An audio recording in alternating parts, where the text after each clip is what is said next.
پھر اسی طرح حدیثوں میں رشتہ جوڑنے کی اہمیت اگر ہم دیکھیں گے، آپ کئی مرتبہ سنیں، پرسوں فائیڈیز کیمپ کے لیکچر میں بھی سنیں، سیرت میں بار بار ہم سنتے ہیں، خدیجہ رضی اللہ تعالیٰ عنہ کے پاس اللہ کے رسول صلی اللہ علیہ وسلم گھبراتے ہوئے گئے۔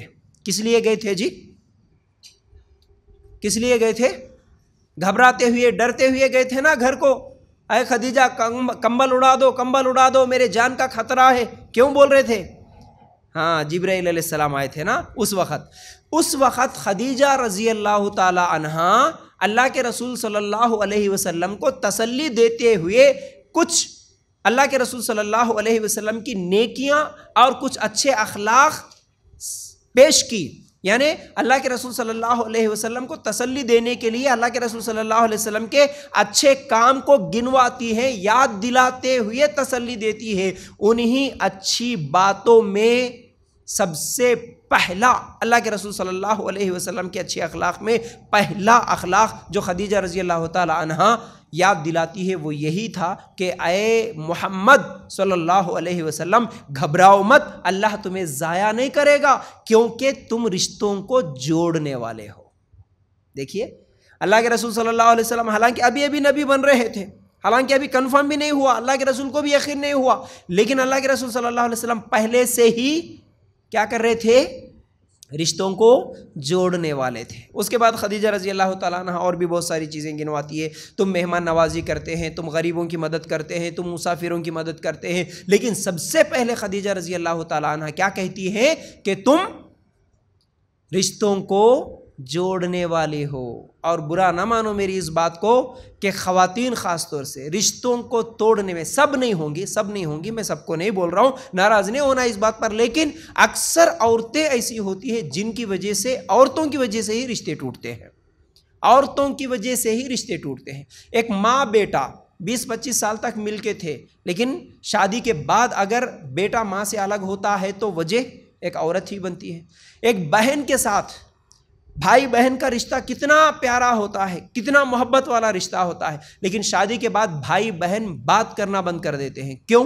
ایک عورت کی وجہ سے، چاہے وہ عورت بیوی کی شکل میں ہو، چاہے وہ بھابھی کی شکل میں ہو، ننند کی شکل میں ہو، کون سے بھی رشتے میں ہو، لیکن ایک عورت ہی چاہتی ہے کہ وہ دوسری عورت کے ساتھ بات نہ کرے، خود بات نہیں کرتی بلکہ اپنے شوہروں کو، اپنے بھائیوں کو سکھانے والی بھی عورت، شوہروں کو سکھانے والی بھی عورت، اپنے بیٹوں کو سکھانے والی بھی عورت، دامادوں کو سکھانے والی بھی عورت۔ عورتوں کی وجہ سے ہی اکثر رشتے ٹوٹتے ہیں۔ اور یہ بات بھی دیکھیے، عورت اگر چاہے شوہر کے ماں باپ کو الگ کر لے، اور عورت اگر چاہے اپنے ماں باپ کو بھی اس کے گھر میں بسا لے، اس کے پاس یہ طاقت ہے۔ عورت اگر چاہتی ہے تو اس کے شوہر کے ماں باپ کو الگ کرا دیتی ہے، اس سے دور کرا دیتی ہے، رشتہ ختم کرا دیتی ہے۔ عورت اگر چاہتی ہے نا، اس کے خود کے ماں باپ کو اپنے گھر میں لا کے بسا لیتی ہے، یعنی اس کے ماں باپ کے گھر میں شوہر کو سے لے کے آ کے بٹھا دیتی ہے، اب ختم، تیرے ماں باپ تجھ سے دور اور میرے ماں باپ کے گھر میں ہم سب مل کے رہیں گے۔ تو یاد رکھو، اسی لیے میں سنا جن عورتوں کی یہ شکایت ہے کہ میرا شوہر تمباکو نہیں چھوڑ رہا، میرا شوہر سگریٹ نہیں چھوڑ رہا، میرا شوہر شراب نہیں چھوڑ رہا، ارے تم تو ماں باپ کو چھڑوا لیتے ہو، شراب کیوں نہیں چھڑوا لے سکتے؟ سمجھ رہے نا؟ تم اتنا بڑا کام کر سکتے، اگر تم چاہے تو شراب بھی چھڑوا سکتے، تم ہر برائی اس کی چھڑوا سکتے۔ تو ہوتا بھی ہے، اکثر گھروں میں ایسا ہی ہوتا ہے، یاد رکھو۔ بلکہ کئی عورتوں کو ہم دیکھتے ہیں نا کہ شادی کے بعد اپنی بہن کے پاس اگر اس کا شوہر جا کے بہن غریب ہے کچھ مدد کر تم بولے تو بیوی روک لیتی ہے، نہیں کیسا جاتے، اپنے بچے نہیں ہیں، اپنے بچوں کا کون دیکھیں گا، تم بار بار تمہارے بہن کے بچوں کا خیال رکھے تو یہ بول کے بہنوں سے دور کرواتی ہے۔ تو یاد رکھو، اللہ کے رسول صلی اللہ علیہ وسلم کی بیوی خدیجہ رضی اللہ تعالیٰ عنہ یہاں پر جو اپنے شوہر کے خصوصیات اور اچھے اخلاق گنواتی ہیں، ان میں سب سے پہلے تم رشتوں کو جوڑتے ہیں۔ پھر اسی طرح اللہ کے رسول صلی اللہ علیہ وسلم نے فرمایا، صحیح مسلم میں یہ روایت ہے، اے لوگو ان قریب تم مصر کو فتح کرو گے۔ میں 15 دن پہلے بھی یہ حدیث آپ لوگوں کے سامنے رکھا، کیا بولے؟ ان قریب تم مصر کو فتح کرو گے، اور جب مصر کو فتح کر لو گے تو مصر والوں کے ساتھ اچھا سلوک کرنا، کیونکہ وہ میرے رشتہ دار ہیں۔ اور وہ میرے سسرالی رشتہ دار ہیں. کیا بولے؟ میرے رشتہ دار بھی ہے اور میری سسرالی رشتہ بھی ہے ان سے.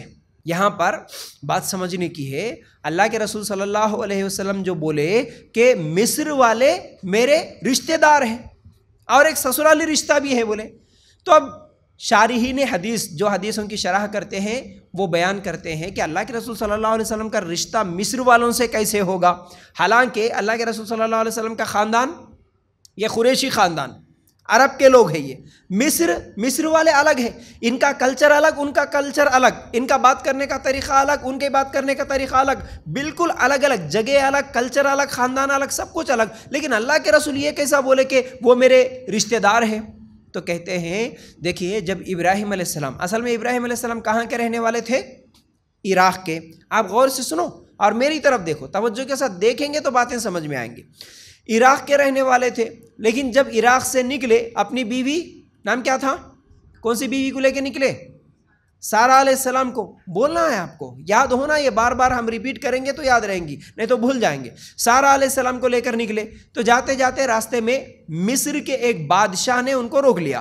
جب وہ مصر پہنچے تو مصر کا بادشاہ روک لیا، روک لے کے بری نیت، بری ارادے کے ساتھ ابراہیم علیہ السلام کی بیوی کے قریب جانے کی کوشش کرتا. تو جیسے ہی وہ قریب گیا تو اس کے ہاتھ شل ہو گئے، فالش زدہ ہو گیا. تو پھر وہ ان کی بیوی سارہ علیہ السلام سے کہتا کہ میرے لیے دعا کرو اور میں ٹھیک ہو جاؤں، میں کچھ بھی نہیں کروں گا. پھر وہ دعا کرتی ہیں تو ٹھیک ہو جاتا ہے. پھر بعد میں پھر بری نیت کے ساتھ آگے بڑھتا ہے، پھر دوسری مرتبہ ایسے ہوا، تیسری مرتبہ ایسے ہوا، تو اس کو یقین آ گیا کہ یہ کوئی نیک لوگ ہیں، میں ان کے ساتھ کوئی ظلم زیادتی نہیں کر سکتا. یہ سوچ کے وہ جو مصر کا بادشاہ تھا اپنی خاندان کی ایک عورت کو گفٹ کے طور پر تحفے میں سارہ علیہ السلام کو دے دیتا. وہ کون تھی عورت؟ حاجرہ یا حاجر کہا جاتا ہے. بہرحال تو حاجرہ جب تحفے میں ملی، لیکن وہ کہاں کی تھی؟ مصر کی تھی. اور سارہ کیا کرتی ہے؟ کیونکہ ان کو اولاد نہیں ہے تو حاجر سے ابراہیم علیہ السلام کا نکاح کروا دیتی. تو پھر ابراہیم علیہ السلام اور حاجرہ علیہ السلام کا جب نکاح ہوا تو ان کا بیٹا اسماعیل علیہ السلام، پھر اسماعیل علیہ السلام کا خاندان آگے بڑھا تو اسی خاندان سے ہمارے نبی محمد رسول اللہ صلی اللہ علیہ وسلم. اگر اب شارحین حدیث کہتے ہیں کہ اللہ کے رسول صلی اللہ علیہ وسلم کے پیچھے 60 پشتوں کو اگر دیکھیں گے تو 60 پشتوں کے بعد یہ جو حاجرہ علیہ السلام ہے ان کا رشتہ ملتا ہے. تو اللہ کے رسول صلی اللہ علیہ وسلم اپنے پیچھے 60 پشتوں کو یاد رکھ کے بولے کہ وہ میرے رشتہ دار ہیں، ان کے ساتھ اچھا سلوک کرنا. اور اللہ کے رسول صلی اللہ علیہ وسلم کو تحفے میں ایک لونڈی ملی جن کا نام ماریا خبتیہ تھا. خبتیہ یہ کہاں کی ہے؟ مصر کی ہے. تو اسی لیے اللہ کے رسول بولے وہ ان کا میرا سسرالی رشتہ بھی ہے بولے. تو اللہ کے رسول جب 60 پشتوں تک اپنے رشتہ داروں کا خیال کرتے ہیں اور کہتے ہیں کہ میری زندگی میں تو مصر فتح نہیں ہوگا، میرے بعد جب فتح ہوگا، لیکن میرے کیونکہ وہ رشتہ دار ہیں ان کے ساتھ اچھا سلوک کرنا. بولے ہمارے کتنے پشتوں کو ہم نے یاد رکھا؟ کتنے آج ہمارے بچے جن کو اپنے دادا کا نام معلوم ہو، دادی کا نام معلوم ہو، یا دادا کے ابا کا نام معلوم ہو، کتنے لوگوں کو معلوم ہے؟ اکثر لوگوں کو نہیں معلوم ہے. اکثر لوگوں کو اپنے دادی دادا کا بھی نام نہیں معلوم رہتا. اللہ کے لیے غور کرنا. حالانکہ ہم پرانے لوگوں کو جب دیکھتے ہیں یا پھر ہمارے جو دادی دادا نانی نانا ہیں ان سے آپ کبھی پوچھو، وہ آپ کو جس علاقے میں رہتے ہیں اس گاؤں کے تمام لوگوں کے رشتے بتا دیں گے. آپ کو تمہارے دادی سے پوچھو کہ کون کس کا ہوتا تو پورے گاؤں کے، اپنے خاندان کے نہیں، پورے گاؤں والوں کے رشتے بتائیں گے. یہ اس کا بیٹا تھا، یہ اس کی بیوی تھی، یہ اس کی خالہ ہوتی، یہ اس کی شادی یہاں سے ہوئی، وہاں سے ہوئی، سب بتا دیں گے. آج کل کے بچوں کو معلوم ہے